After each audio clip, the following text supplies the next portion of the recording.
살아계신 하나님의 말씀 사도행전 14장 1절부터 22절까지 제가 먼저 1절, 여러분들 2절 이렇게 번갈아 가면서 교독하도록 하시겠습니다. 이에 이고니온에서 두 사도가 함께 유대인의 회당에 들어가 말하니 유대와 헬라의 허다한 무리가 믿더라.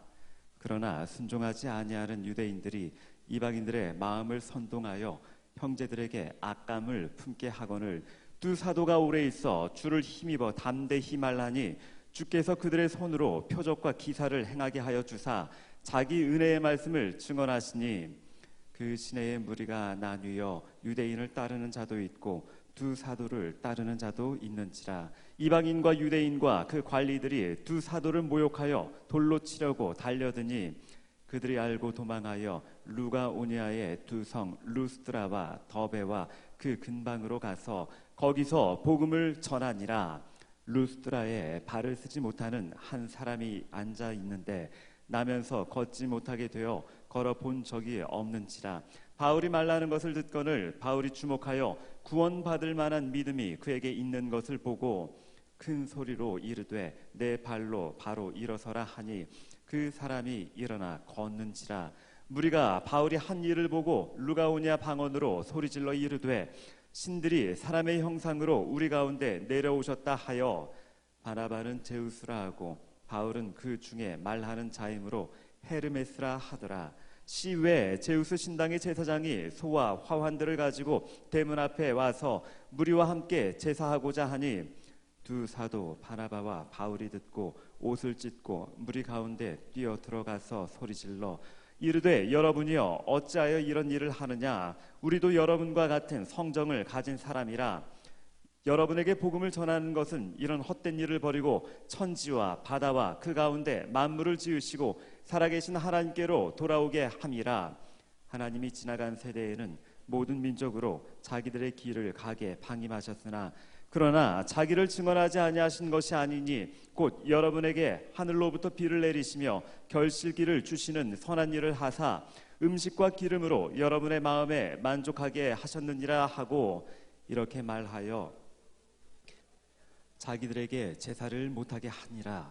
유대인들이 안디옥과 이고니온에 와서 무리를 충동하니 그들이 돌로 바울을 쳐서 죽은 줄로 알고 시외로 끌어내치니라. 제자들이 둘러섰을 때에 바울이 일어나 그 성에 들어갔다가 이튿날 바나바와 함께 더베로 가서 복음을 그 성전에서 전하여 많은 사람을 제자로 삼고 루스드라와 이고니온과 안디옥으로 돌아가서 제자들의 마음을 굳게 하여 이 믿음에 머물러 있으라 권하고 또 우리가 하나님의 나라에 들어가려면 많은 환난을 겪어야 할 것이라 하고 아멘. 우리 하나님 말씀 듣기 전에 잠깐 기도하고 하나님 말씀 상고하도록 하시겠습니다. 살아계신 아버지 하나님, 바울과 바나바가 이제 첫 번째 선교 여행을 떠나게 됩니다. 특별히 오늘은 이고니온과 루스드라 그리고 더베에서 어떤 일이 있었는지 우리가 보고 듣고 배우길 원합니다. 하나님 말씀하옵소서. 주의 종들이 듣겠나이다. 예수님의 이름으로 기도합니다. 아멘. 사도행전을 살펴보고 있습니다. 여러분들 특별히 오늘부터는요 사도행전의 이제 전반전이 끝나고 이제 후반전이 시작된다고 생각을 하시면 될 것 같습니다. 자세한 내용은 말씀을 살펴보시면서 여러분들에게 부연 설명하도록 하겠습니다. 먼저 다시 한번 더 1절부터 5절까지 한 번만 더 함께 합독하십니다. 1절부터 5절까지입니다. 이에 이고니온에서 두 사도가 함께 유대인의 회당에 들어가 말하니 유대와 헬라의 허다한 무리가 믿더라.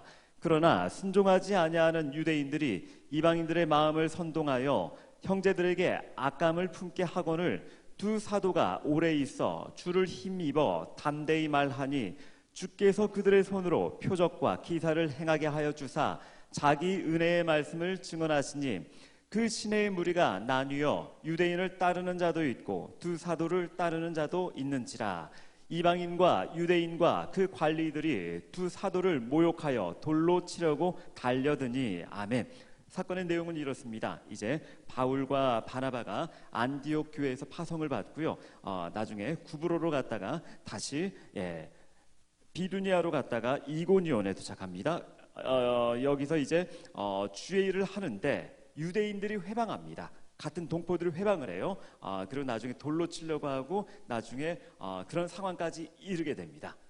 말씀을 구체적으로 한번 살펴보면요, 특별히 1절 말씀에 두 사도, 여기에서 두 사도는요 아까 말씀드렸듯이 바나바와 바울입니다. 근데 여러분들 사도는 누굴까요? 사도? 예, 사도는 특별히 제자들하고 구분이 됩니다. 예수님의 제자들 12명뿐만 아니라 나중에 뭐 70명의 제자를 파송하시다, 뭐 120문도가 마가의 다락방에 기도하다, 그런 얘기 많이 들어봤죠. 예수님의 제자들 많았습니다. 하지만 특별히 그 제자들 중에 구분을 해서 직접적인 12명의 제자를 사도라 그러죠. 근데 여러분들 여기 보니까요, 두 사도, 이 두 사도는 그 12명에 속하지 않습니다. 바나바와 바울인데요. 그러면서 여러분들 이제 베드로와 요한이 사도행전 이제 전반전을 시작할 때 하나님께 사용되었던 사도라면, 이제 이방인의 사도로서 본격적으로 바울과 바나바가 이제 바톤을 이어받게 되는 건 아닌지 그렇게 한번 생각해 봅니다. 그리고 또 2절 말씀에 헬라의 허다한 무리가 믿더라. 바나바와 바울이 복음을 증거합니다. 그때 이방인들이 헬라의 허다한 무리가 믿더라. 근데 여기서 보니까요, 2절 말씀에 형제들에게 악감을 품게 하거늘, 유대인들이요 그 헬라인들의 마음을 선동해서 이제 악감을 품게 하거늘. 사랑하는 성도님들, 하나님의 능력이 나타나는 곳에는요 특징이 있습니다. 선하게, 아름답게, 굉장히 하나님의 뜻이 그러게 미쁘게 이루어져야죠. 그뿐만 아니고요, 정말 이게 잘 되고 있구나 하는 증거, 악한 마귀 사단의 회방이 시작됩니다. 여러분들, 자요, 이방인들의 마음을 선동하여 형제들에게 악감을 품게 하거늘, 이게 뭐죠? 아니 지금 잘 되고 있는데 성령님 이러지 못하게 해주세요. 성령의 역사가 나타나고 우리가 하나님의 뜻을 이룰 때 악한 마귀 사단이 가만히 있지 않습니다. 그럼 우리가 패러다임을 조금 바꿔야 될 거예요. 뜻하지 않는 어려움이 있네. 이게 아닌가? 이게 하나님 뜻이 아닌가? 그게 아니고요. 잘 안 되잖아. 왜 이렇게 회방하는 사람들이 많지? 왜 우리를 이렇게 방해하지? 그럼 이렇게 생각해 보실 수가 있어야 돼요. 우리가 잘하고 있구나. 우리가 정말 신앙인이라면 안 돼, 막혔어, 그만 돌아가자, 그게 아니라 오히려 잘하고 있어, 잘 되고 있어, 그런 긍정의 마인드가 우리에게 있어야 하지 않을까 한번 생각을 해봅니다. 근데 여러분들, 이런 악감을 품게 하는 사람들이 있습니다. 주의 일을 하는데 회방하는 사람들이 있습니다. 가만히 내버려둬서는 안 되겠죠. 이겨내야 됩니다. 근데 어떻게 이겨낼까요? 3절 말씀에 두 사도가 오래 있어, 잠깐 있지 않고 오히려 진득하게 있었나 봅니다. 주를 힘입어 담대히 말하니, 주를 힘입어 담대히, 주를 힘입어 담대히. 우리가 주의 뜻을 이루려고 할 때, 성령의 역사가 있을 때마다 악한 마귀 사단이 회방을 놓습니다. 우린 이겨내야죠. 어떻게? 똑같은 방법으로. 이에는 이, 눈에는 눈. 아니, 세상 사람들의 방법대로 똑같이 세상은 그러라고 말합니다. 하지만 아니요, 우린 그래서는 안 됩니다. 어떻게 이겨내야죠? 3절 말씀에 주를 힘입어 담대히. 절대 그들의 방법대로 똑같이 해서는 그 순간 지는 겁니다. 왜냐하면 악한 마귀 사단은 우리가 그 방법 쓰기를 원하거든요. 그렇기 때문에 우리는 그 방법 써서는 안 됩니다. 어떻게 이겨내야죠? 주를 힘입어 담대히. 구체적으로는요, 우리 로마서 16장 19절, 선한 데는 지혜롭고 악한 데는 미련하라. 그리고 선으로 악을 이겨라. 우린 다른 방법을 써야 됩니다. 다른 방법. 그리고 구체적으로 우리의 능력? 아니요. 계속해서 3절 말씀에 표적과 기사를 행하게 하여 주사. 여러분 중요합니다. 한번 단어를 분석해 볼게요. 행하게 하여 주사. 표적과 기사를 우리가 행하는 거죠. 우리가 행하는 겁니다. 행하게, 능동입니다. 우리가 표적과 기사를 행합니다. 하여 주사. 궁극적으로는 수동형입니다. 하나님께서 우리에게 부어주시는 그 능력으로 우리가 하는 거예요. 어떻게? 주의 말씀으로 담대히. 세상의 방법이 아니라 주님의 방법으로 선한 데는 지혜롭고 악한 데는 미련하게 우리가 그렇게 주의 영광을 위해서 살아야 되지 않을까요? 근데요 4절 말씀에는 유대인을 따르는 자도 있고 두 사도를 따르는 자도 있는지라. 그래서 여러분들 우리가 교회 생활하면서 모든 사람들이 다 우리를 좋아하지는 않습니다. 저도 그런 걸 기대하지는 않아요. 뭘 싫어하는 사람도 있겠고 좋아해 주시는 분들도 있겠죠. 하지만 중요한 건 우리의 관심사가 그런 데 있지 않고 온전히 주만 바라보며 그렇게 담대히 나가야 되지 않을까요? 5절 말씀에 이방인과 유대인과 그 관리들이 너무 심합니다. 두 사도를 모욕하여 돌로 치려고 달려드니 이방인과 유대인과 그 관리들이 아니 같은 동포인데 두 사도를 모욕하고 헬라인들, 이방인들, 외국인들은 다 그 뒤에 선대하고 잘 따르는데 같은 동포들이 바울과 바나바를 모욕하고 악한 감정을 갖게 하고 돌로 치려고 합니다. 그들은 어떻게 했을까요? 담대하게 맞짱을 떴겠죠. 계속해서 하나님 말씀 읽도록 하시겠습니다. 6절부터 10절까지 함께 합독하십니다. 6절부터 10절입니다. 그들이 알고 도망하여 루가오냐의 두 성 루스드라와 더베와 그 근방으로 가서 거기서 복음을 전하니라. 루스드라에 발을 쓰지 못하는 한 사람이 앉아 있는데 나면서 걷지 못하게 되어 걸어본 적이 없는 자라. 바울이 말하는 것을 듣거늘 바울이 주목하여 구원받을 만한 믿음이 그에게 있는 것을 보고 큰 소리로 내 발로 바로 일어서라 하니 그 사람이 일어나는지라. 아멘. 유대인들과 그 관리들이 바울과 바나바에게 돌로 치려고 합니다. 그 순간 어떻게 했을까요? 돌에 던질 때 딱 잡아갖고 에잇 다시 던졌을까요? 안 그러면 아이언맨 딱 다 맞고 그냥 끄떡없어 막 그랬을까요? 아니요. 6절 말씀에 그들이 알고 도망하여 아니 이게 뭐예요? 이게 그 두 사도가 좀 멋있게 그 하나님의 사람의 표적과 기사도 일으켰으니까 좀 담대하게 좀 도망하여 여기 도망하여는요 여러분들 비겁하게 포기하고 도망하고 돌아갈 그게 아니고요. 헬라어에서는 카타피구라고 합니다. 피난하다 잠깐 여러분들 그런 식으로 보시면 됩니다. 약간 좀 비굴하게 비겁하게 후퇴하다 그게 아니고요. 축구 경기에서 공격도 작전이지만 수비도 작전이죠. 더 큰 하나님의 일을 위해서 지금 작전 변경입니다. 물론 이들이 거기서 목숨 걸 필요는 없어요. 왜요? 할 게 더 많이 남았거든요. 그래서 여러분들 우리가 이 모습을 보면서 여러분들에게 드리고 싶은 말씀인데요. 도망가는 것도 어떻게 보면 하나님의 뜻이라면 우리가 순종해야 됩니다. 여러분 너무 사소한 일에 목숨 걸지 않았으면 좋겠어요. 왜냐고요? 여러분들은 소중하니까요. 계속 갑니다. 특별히 8절 말씀에 루스드라의 절름발이를 만나게 되는데요. 발을 쓰지 못하는 한 사람이 있는데 나면서 걷지 못하게 되어 걸어본 적이 없는 자라. 여러분들 뭔가 굉장히 많이 비슷합니다. 사도행전 3장 우리가 살펴봤는데요. 베드로와 요한이 기도하러 올라갈새 성전 미문에 앉은 뱅이 구걸을 하였네. 여러분 아시죠? 나는 걸었네. 그 내용하고 너무 비슷해요. 근데 그때는요 베드로와 요한이었어요. 근데 지금은요 바울과 바나바예요. 그때는 예루살렘 성전이었습니다. 지금은요 이방 땅 루스드라입니다. 그러면서 여러분들 이 생각을 한번 해봅니다.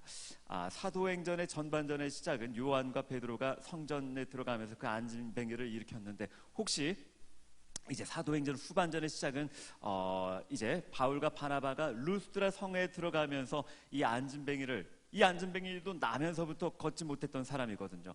일으키면서 시작되는 건 아닐까 한번 생각을 해본답니다. 근데 중요한 게요, 여러분들 특별히 9절 말씀에 바울이 말하는 것을 듣거늘, 자, 그 안진뱅이가 바울이 말하는 것을 듣거늘 바울이 쳐다봅니다. 바울이 주목하여 구원받을 만한 믿음이 그에게 있는 것을 보고, 구원받을 만한 믿음을 보고 여러분들 믿음을 어떻게 봅니까? 믿음은요 하나님을 신뢰하는 거예요. 다시요, 우리 두 눈으로 볼 수가 있는 게 아니에요. 영적으로 하나님을 신뢰하는 거기 때문에 우리의 이 두 눈으로 볼 수가 없습니다. 보이지 않아요. 근데 구원받을 만한 믿음이 그에게 있는 것을 보고, 믿음은 눈에 보이지 않습니다. 하지만 믿음은 눈에 볼 수가 있습니다. 다시요. 믿음은 눈에 보이지 않습니다. 하지만 믿음은 눈으로 볼 수가 있습니다. 어떻게? 바울이 말하는 것을 듣거늘 바울이 주목합니다. 바울이 하나님 말씀 전하는 것을 듣고 있는 그 모습을 바울이 주목하고요. 바울이 이렇게 고백합니다. 구원받을 만한 믿음이 그에게 있구나. 다시요. 이 말씀 그대로 문자적으로 해석해 봅니다. 그 사람이 믿음이 있구나. 어떻게 알까요? 바울은 이렇게 알았대요. 말씀 듣는 것을 보고. 여러분 괜찮을까요? 여러분들의 어떤 신앙생활에도 적용이 가능할까요? 그러면서 여러분들 같이 하나님 말씀이 있습니다. 로마서 10장 17절 말씀 함께 읽도록 하시겠습니다. 그러므로 믿음은 들음에서 나며 들음은 그리스도의 말씀으로 말미암았느니라. 아멘. 그러므로 믿음은 들음에서 나며, 그 안진뱅이가 앉아서 듣습니다. 바울이 하나님 말씀 전하는 걸 들어요. 근데 믿음은 어떻게 언제 생기죠? 들음에서 나며 그리스도의 말씀으로 말미암았느니라. 그러면서 여러분 우리가 한번 이 믿음이라고 하는 정의에 관해서 다시 한번 더 생각해 볼 필요가 있습니다. 히브리서 11장 1절, 흔히 우리가 믿음장이라고 하는데 믿음은 바로 이거지 하고 정의할 때가 있는데요. 잘못된 건 아닙니다. 하지만 적절하지 못할 것 같습니다. 히브리서 11장 1절 함께 읽습니다. 믿음은 바라는 것들의 실상이요 보지 못하는 것들의 증거니. 우린 믿음이 뭐냐 할 때 바라는 것들의 실상이다, 보지 못하는 것들의 증거다.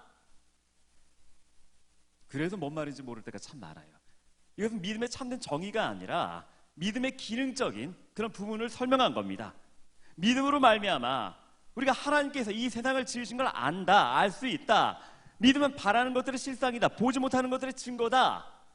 믿음이 뭐냐에 대해서 딱 한마디로 정확하게 표현해 줄 수 있는 구절은 아닙니다. 성경을 부정하는 건 아니에요.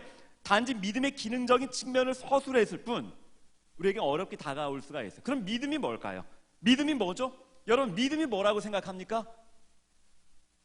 쉽게 말할게요. 우리 어린아이들이 있기 때문에 저는 어렵게 설교하는 걸 잘 못합니다. 믿음은 말이죠, 하나님과의 친밀감이에요. 다시요. 믿음이 뭘까요?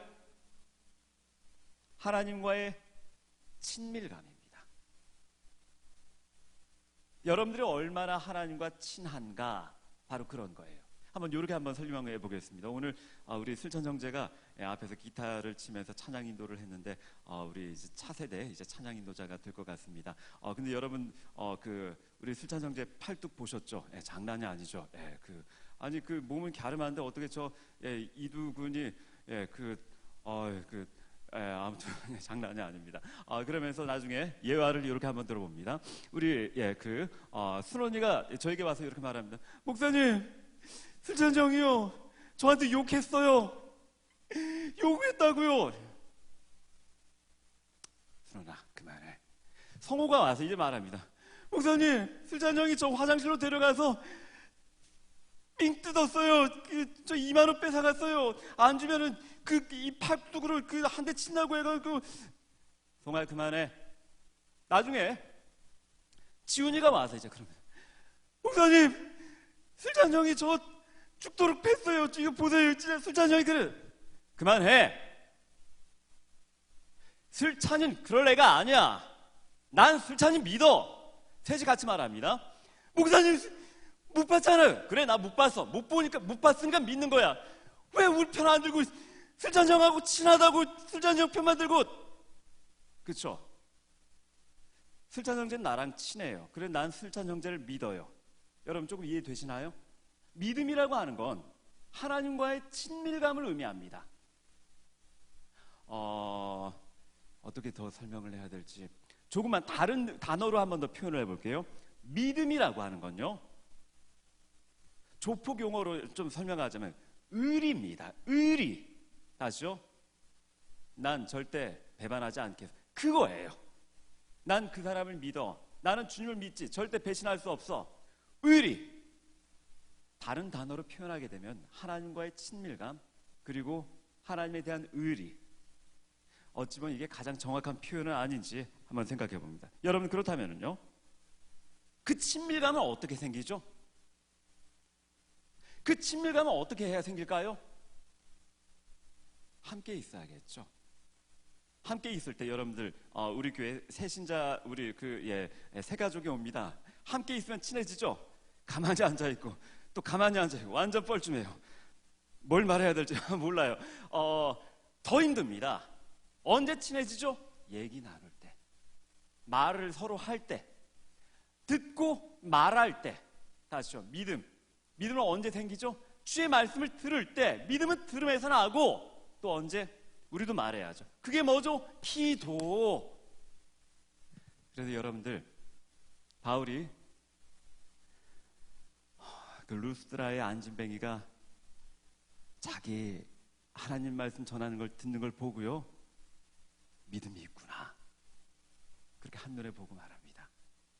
여러분들, 이것은 비단 꼭 우리 영적으로, 성경적으로, 신학적으로 분석하는 것뿐만이 아니라 그냥 상담학에서도, 그리고 또한 심리학에서도 그렇게 말하잖아요. 사랑의 시작 뭐라고요? 경청.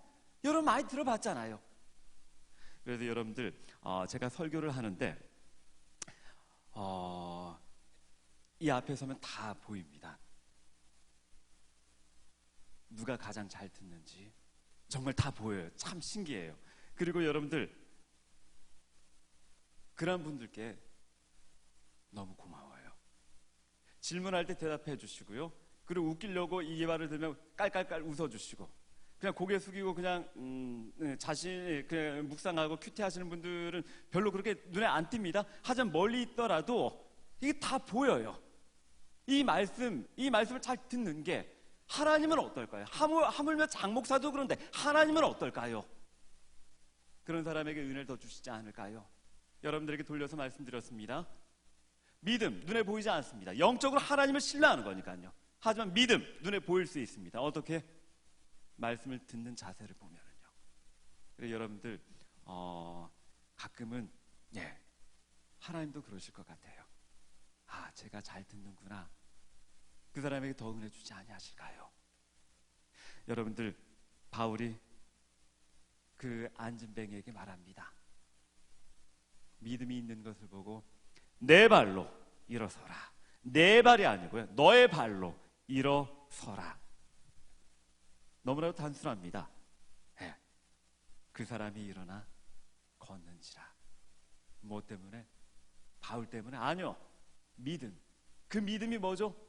들음. 아멘입니까?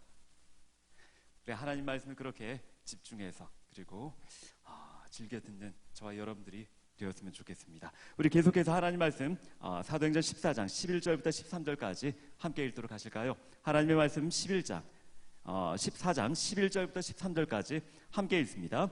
무리가 바울이 한 일을 보고 루가오니아 방언으로 소리질러 이르되, 신들이 사람의 형상으로 우리 가운데 내려오셨다 하여 바나바는 제우스라 하고 바울은 그 중에 말하는 자이므로 헤르메스라 하더라. 시외 제우스 신당의 제사장이 소와 화환들을 가지고 대문 앞에 와서 무리와 함께 제사하고자 하니. 아멘. 여러분들, 그 안진뱅이가 일어났습니다. 근데 사람들이 어떻게 했을까요? 12절 말씀에 바울과 바나바를 가리켜 바나바는 제우스, 구 성경에서는 이제 스스라고 기록이 되어 있습니다. 그리고 바울은요, 말씀을 전하는 자이기 때문에 헤르메스. 그리스 로마 신화에 나오는 최고의 신 제우스, 그리고 전령의 신 헤르메스, 그렇게 지칭을 합니다. 오버할까요? 11절 말씀에 신들이 사람의 형상으로 우리 가운데 내려오셨다. 완전 오바죠. 아니, 물론 안진뱅이가 일어선 거 대단합니다. 대단한데, 신이다, 신들이 하나님의 형상으로 내려오셨다, 이 사람은 제우스, 이 사람은 헤르메스다. 완전 오바죠. 근데 꼭 그런 것 같아 보이지는 않아요. 13절 말씀에 시외 제우스 신당의 제사장이 소와 화환들을 가지고 대문에 와서 무리와 함께 제사하고자 한, 장난이 아닙니다. 여러분들, 특별히 시외 지금은 루스드라 성인데요. 이 성 밖에 멀리서 제우스 신당의 제사장이 그냥 온 게 아니에요. 소와 화환들을 영어 성경에서는 불스라고 나와 있습니다. 소 한 마리가 아니고요. 소들 여러 마리들 데리고 와서 둘 앞에 제사를 지내려고 해요. 근데 이 말을 특별히 루가오니아 방언으로 당시 그 지역 방언으로 그렇게 말을 했다고 합니다. 그러면서 한번 생각해 봅니다. 아까는 그 이고니온에서 사람들이 돌로 치려고 하는데 여기에선 진짜 바울과 바나바가 굉장히 좋은 대우를 받네요. 선교 현장에서 이런 어떤 그 권위도 필요한데 그래야 이제 원 주민들에게 우리가 좀 대우도 받으면서 뭔가 좀 도와줄 수도 있고 선교 전략적으로도 우리가 좀 이렇게 높임을 받을 만한 것도 좀 필요할 것 같은데 바울과 바나바는 어떻게 하고 있을까요? 우리 계속해서 사도행전 14장 14절부터 18절까지 함께 합독하십니다. 두 사도 바나바와 바울이 듣고 옷을 찢고 무리 가운데 뛰어 들어가서 소리질러 이르되 여러분이여 어찌하여 이런 일을 하느냐 우리도 여러분과 같은 성정을 가진 사람이라 여러분에게 복음을 전하는 것은 이런 헛된 일을 버리고 천지와 바다와 그 가운데 만물을 지으시고 살아계신 하나님께로 돌아오게 함이라.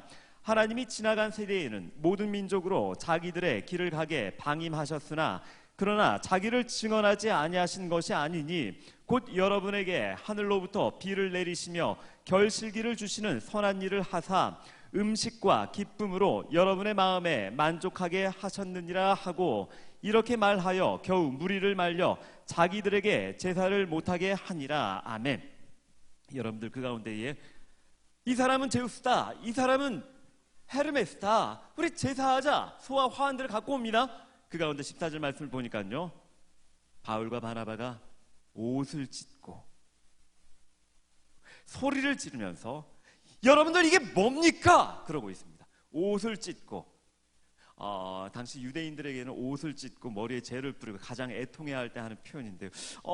아니 좀 높여주면은 예 감사합니다. 근데 저는 신이 아닙니다 하면서 좀 그 유두리 있게 좀 그런 것도 좀 받아주고 문화적인 관점에 좀 수용도 하고 그래. 근데 그게 아니에요. 바울과 바나바가 옷을 찢고 바울과 바나바가 오바하는 걸까요? 그런 것 같아 보이지는 않습니다. 특별히 아까는 루가오니아 방언으로 그들이 그렇게 말을 했다고 합니다. 바나바는 제우스다, 바울은 헤르메스다.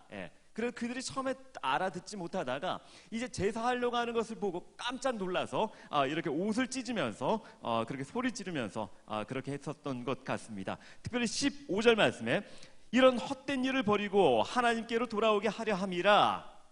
사도 바울의 바나바의 선교의 목적이 우상 숭배를 하는 사람들에게 하나님을 가르쳐 주기 위함인데 정작 자신들이 우상 숭배의 대상이 되는 모습에 이렇게 애통해하는 마음을 가졌던 것 같습니다. 특별히 16절과 17절 말씀은요, 자세히 살펴보지 않고 개론식으로만 한번 말씀드리고 넘어가고자 합니다. 16절과 18절 한 번만 우리 같이 읽도록 하실까요? 16절, 17절 이 두 절만 한 번만 더 같이 읽어봅니다. 함께 읽습니다. 하나님이 지나간 세대에는 모든 민족으로 자기들의 길들을 가게 방임하셨으나 그러나 자기를 증언하지 아니하신 것이 아니니 곧 여러분에게 하늘로부터 비를 내리시며 결실기를 주시는 선한 일을 하사 음식과 기쁨으로 여러분의 마음에 만족하게 하셨느니라 하고. 아멘. 여러분들 이 말씀은요 굉장히 위험한 말씀이에요. 해석이 정확히 필요한데 시간이 없습니다. 이것은 한 2시간 정도 설명을 해야 되는 부분인데요. 특별히 카톨릭의 예수회 사제였던 칼 라너라고 하는 사람이 있습니다. 그 사람이 주장했었던 것 여러분들 들어보신 분들이 있을 거예요. 익명의 그리스도인. 안 들어보셨어요? 그러니까 이런 겁니다. 예수님이 BC 4세기에 오셨는데 여러분 예수님은 정확히 영년에 오신 게 아니에요. 예수님이 영년에 태어나서 그 이후로 에노다머니 해갖고 AD가 되고 그 전에 비포 크라이스트, 원래 이것은 한 313년 로마의 황제였던 콘스탄티누스 대제가 기독교를 공인하고 우리나라는 그래도 기독교 국가인데 그러면은 역사를 예수님 중심으로 다시 한번 써보자. 이때가 예수님 태어나신 지 한 300년이 지났어요. 일단 예수님 태어난 것을 0년으로 해갖고 한번 계산해봐. 예, 알겠습니다. 이 학자들이 계산하다가 실수한 거예요. 나중에 시간이 지나서 밝혀졌습니다. 그 학자들의 실수로 인해서 원래 0년에 딱 와야 되는데 예수님이 BC 4년에 온 걸로 되어 있습니다.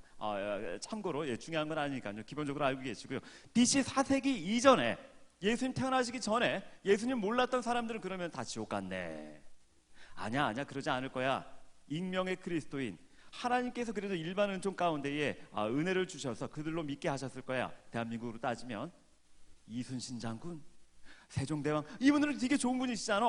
이분들도 천국 갔으면 좋겠는데 예수님 못 만났네. 아니야 그래도 갔을 거야. 익명의 그리스도인. 이제 그런 내용. 그 근거를 이 구절에서 찾습니다. 16절 말씀에 제가 읽어드립니다. 하나님이 지나간 세대에는 모든 민족으로 자기들의 길들을 가게 방임하셨으나, 방임 내버려 두셨으나, 17절 말씀에 그러나 자기를 증언하지 아니하신 것이 아니니, 증언 안 한 게 아니야. 일반 은총이 있어. 그리고 그들의 마음 가운데 하나님을 알게 하셨을 거야. 그러면서 카톨릭 칼라너라고 하는 사람 막 나가면서 익명의 그리스도인. 어떻게 더 막 나가게 되죠? 기독교에만 구원이 있는 게 아니야. 유교에도 있고 불교에도 있고 다 다른 종교에도 다 구원이 있어 하면서 이제 막 나가게 되죠. 시간이 없기 때문에 이 정도로 하겠습니다. 여러분 괜찮을까요? 다음에 이거는 기독교 어떤 좀 교리적인 측면이기 때문에 이런 게 있다, 그 정도만 여러분 알아두시기 바랍니다. 계속해서 우리 마지막으로 한번 살펴보도록 하시겠습니다. 사도행전 14장 19절부터 22절까지 함께 합독하십니다. 유대인들이 안디옥과 이고니온에 와서 무리를 충동하니 그들이 돌로 바울을 쳐서 죽은 줄로 알고 시외로 끌어내치니라. 제자들이 둘러섰을 때에 바울이 일어나 그 성에 들어갔다가 이튿날 바나바와 함께 더베로 가서 복음을 그 성에서 전하여 많은 사람을 제자로 삼고 루스드라와 이고니온과 안디옥으로 돌아가서 제자들의 마음을 굳게 하여 이 믿음에 머물러 있으라 권하고, 또 우리가 하나님의 나라에 들어가려면 많은 환난을 겪어야 할 것이라 하고. 아멘. 사건의 내용은 이렇습니다. 바나바는 제우스야, 바울은 헤르메스야. 그리스 로마 신화에 나오는 신들이 인간의 몸을 입고 이 땅 가운데 온 거야. 우리 제사하자. 여러분들 그러지 마십시오. 옷을 찢으면서 말합니다. 그러지 마십시오. 우리 똑같은 사람입니다. 제사를 못하게 합니다. 근데 유대인들이, 아까 돌로 치려고 했었던 그 유대인들이 안디옥과 이고니온에 와서 무리를 충동하고요,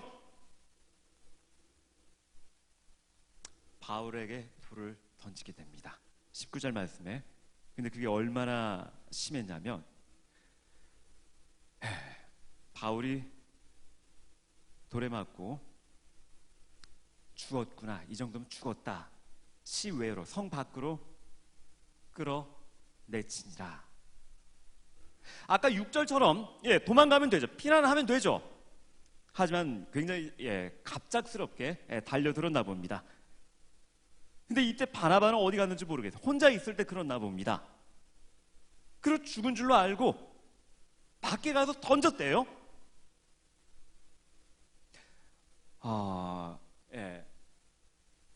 죽을 정도로 맞았겠죠. 그래, 이 정도는 아니었을 거예요.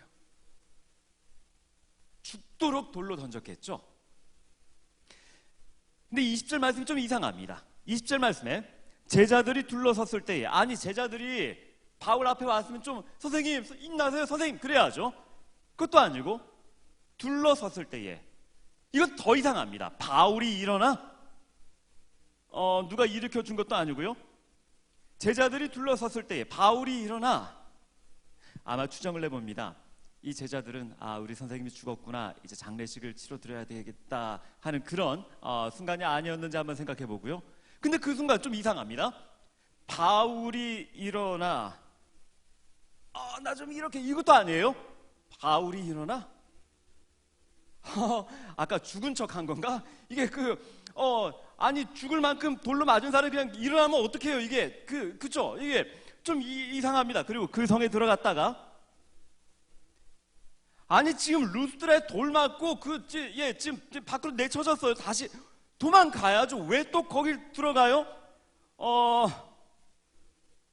이게 단가 성경이 이게 좀 부축을 하고 들어갔다, 안 그러면 엎혀서 들어갔다, 실 것에 실려서 뭐 119로 들어가, 그래야 되지 않을까요? 지금 이거 보면서 굉장히 고민이 많습니다. 지금 아니 지난주에는 그 베드로 감옥에서 잡니다. 안 일어나요. 그래서 천사가 지금 옆구리 발로 차갖고 아 하고 일어나서 따라와 해가지고 옷 입어 신발 신고 그랬잖아요. 근데 지금 쳐다보고 있는 눈 한번 상상을 해보세요. 눈 번쩍 뜨고 툭 이러니 이거 뭐예요 이거?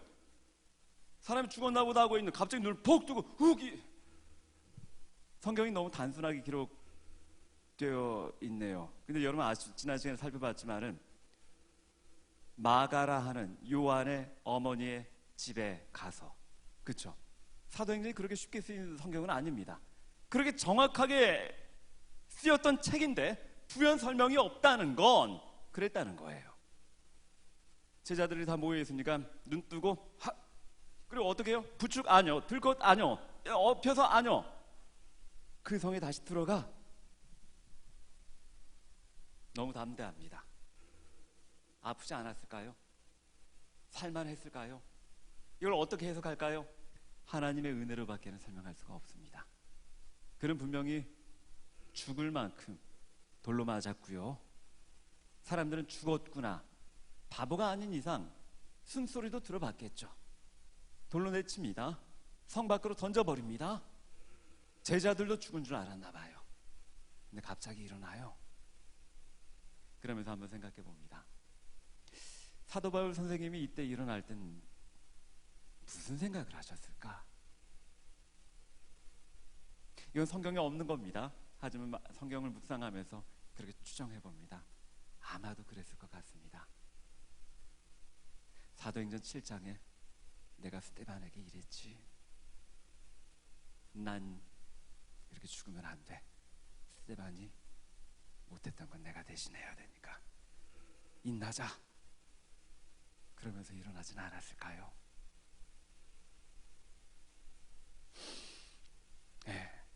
여러분들 생각은 어떨런지 몰라도 저는 그렇게 생각해 봅니다. 그 돌에 맞을 때 그 돌을 던지는 그 사람들의 모습 속에 바로 자기 자신의 모습을 떠오르진 않았을런지 한번 생각해 봅니다. 근데 이건 또 더 이상합니다. 여러분 봐보세요. 그 성에 들어갔다가 일어납니다. 그 성이 어디죠? 자기에게 돌을 던졌던 사람들이 있는 곳, 그 루스드라에 다시 들어갑니다. 피해야죠. 피해야죠. 근데 왜 다시 들어가고요? 그 이튿날 바나바와 함께 더베로 가서 더베 여행 코스 중에 더 갑니다.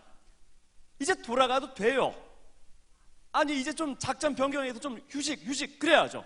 근데 더베로 가서 지도 한번 보여주시기 바랍니다. 여러분들 지금 뭐라고 설명을 드려야 될지 모르겠는데요. 그래서 지도 보고 여러분 대충 판단하시기 바랍니다. 여러분들 저기에서 쭉 이렇게 왔습니다. 더베가 저기예요. 근데 그 바로 옆이 다소입니다. 다소가 어디죠? 바울의 고향이에요. 저기 가서 좀 쉬어도 돼요. 안 그럼 거기서 좀 더 가서 자신이 출발했던 안디옥으로 가도 돼요. 여러분 한번 생각해 보시기 바랍니다. 이렇게 돌아서 왔어요.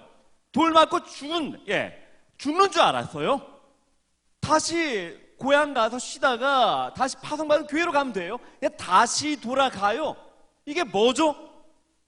왜 그랬을까요? 21절 말씀에 복음을 그 성에서 전하여 많은 사람을 제자로 삼고 루스드라와 이고니온과 안디옥으로 똑같이 왔던 코스대로 한 바퀴 돌아가도 되는데 다시 그가 선교했었던 곳으로 다시 옵니다. 그 이유가 22절에 기록이 되어 있습니다. 제자들의 마음을 굳게 하여 이 믿음에 머물러 있으라 권하고, 그리고 우리가 하나님의 나라에 들어가려면, 오늘 제목입니다. 많은 환난을 겪어야 할 것이라. 그가 왜 돌아갔을까요? 제자들에게 이 말하러 돌아간 건 아닐까요? 우리 이 시간 말씀을 마치고자 합니다. 사랑하는 성도님들, 돌에 맞아 죽은 척 한 걸까요? 아니겠죠. 죽었을 거예요. 하지만 다시 하나님께서 심장이 뛰게 하셨겠죠. 아마 그러한 죽음의 순간에, 이건 성경에 없는 겁니다. 한번 생각해 봅니다. 사도 바울의 고백이잖아요. 둘째 하늘로 올라가서 그러면서 어떤 천국의 경험을 하고 바울아 일어나라 그러진 않았을런지, 안 그러면 그 가운데 자신의 죽음 속에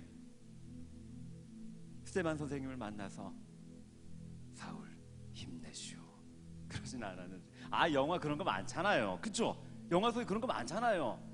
힘내라 아들아 막 그런 거 있잖아요, 그쵸? 아마 그런 건 아닌지 한번 생각해 봅니다. 근데 왜 돌아가냐고요? 지도에 보면 바로 옆이 자기 고향이에요. 고향 가서 친구들이 있고 자기 본부, 좀 더 옆에 가면은 파송받은 교회. 근데 왜 돌아가냐고요? 아마 그 가운데 자신 전도한 제자들에게 이 말 하려고 했었던 건 아닐까요? 믿음에 머물러 있으십시오. 우리가 하나님 나라에 들어가려면 많은 환란이 필요합니다.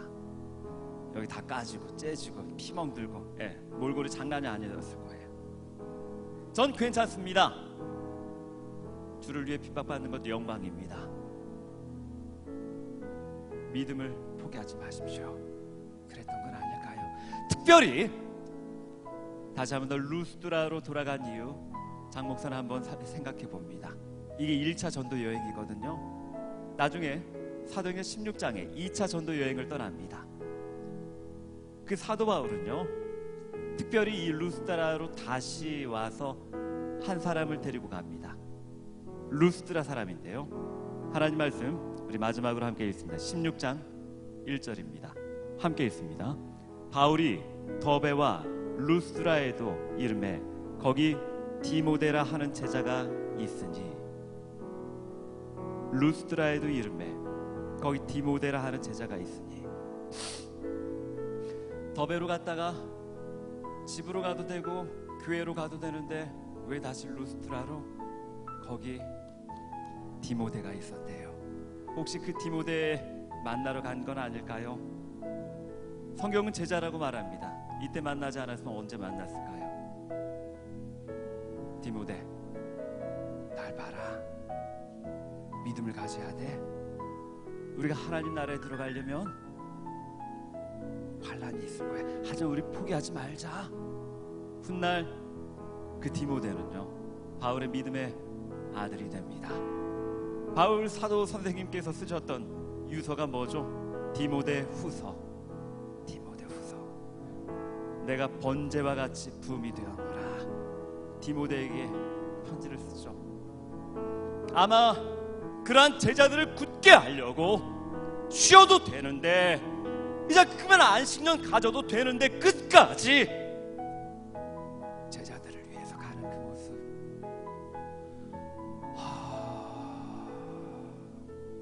이게 사는 걸까요? 우리도 이렇게 살아야 될까요? 그럼 어떻게 살아요?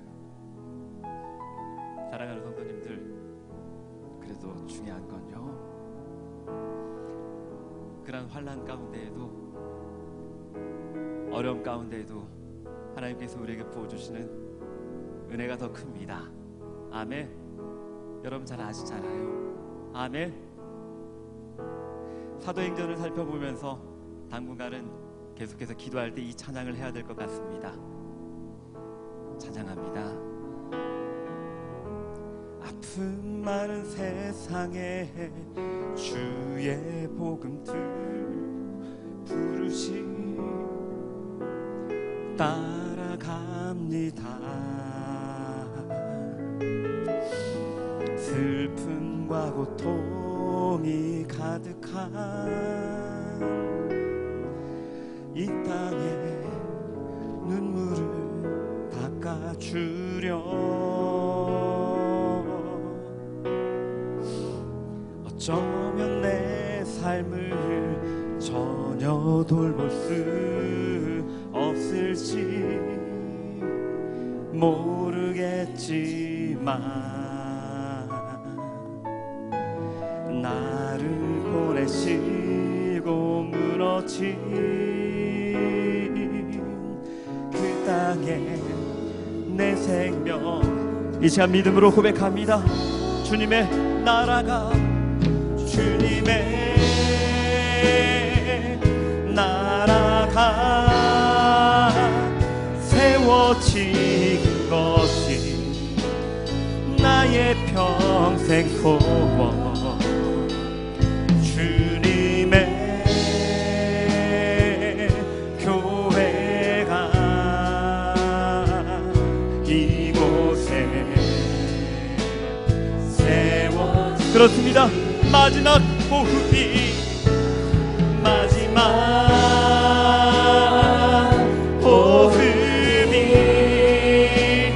끝이 날 때까지 나는 나아가리. 그날에 그토록 보고픈 주 얼굴 보니. 다시 한번 고백합니다. 어쩌면 내 삶을 전혀 돌볼 수 없을지 모르겠지만 하나님 괜찮습니다. 하나님 함께하옵소서. 나를 보내시고 하나님 그 땅에 나를 내 생명 묻으소서. 주님의 나라가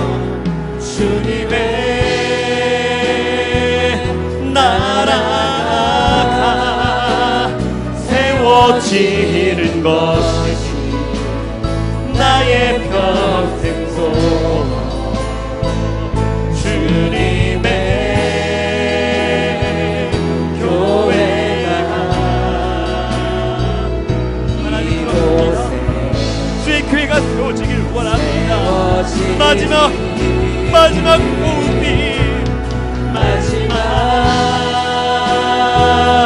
호흡이 끝이 날 때까지 나를 나아가리. 그날에 하나님 우리가 그렇게 살길 원합니다. 우리가 그렇게 살길 원합니다. 우리 이 시간 함께 기도의 제목을 나누겠습니다. 살아계신 하나님, 사도행전의 말씀을 통해 하나님의 사람들이 가야 할 길에 대하여 배웁니다. 많은 환난을 겪어야 할 것이라 그런 환난이 없길 기도하지 않겠습니다. 그런 환난이 있을지라도 포기하지 않고 주님 가신 그 길 완주하게 하옵소서. 주님의 능력과 힘을 허락하옵소서 하고 우리 이 시간 간절한 마음으로 기도하는 시간 갖도록 하시겠습니다. 함께 기도하십니다. I love you. 위께 들어왔다. 그렇습니다. 아버지 하나님, 우리가 순종하겠습니다. 쉬운 길이면 가고, 갈만한 길이면 가고, 만만한 길이면 가고, 그렇지 않으면 포기하고, 그게 아니오라. 때로 우리가 원치 않는 길이라 할지라도 그 가운데 주님이 함께 하신다면, 그 가운데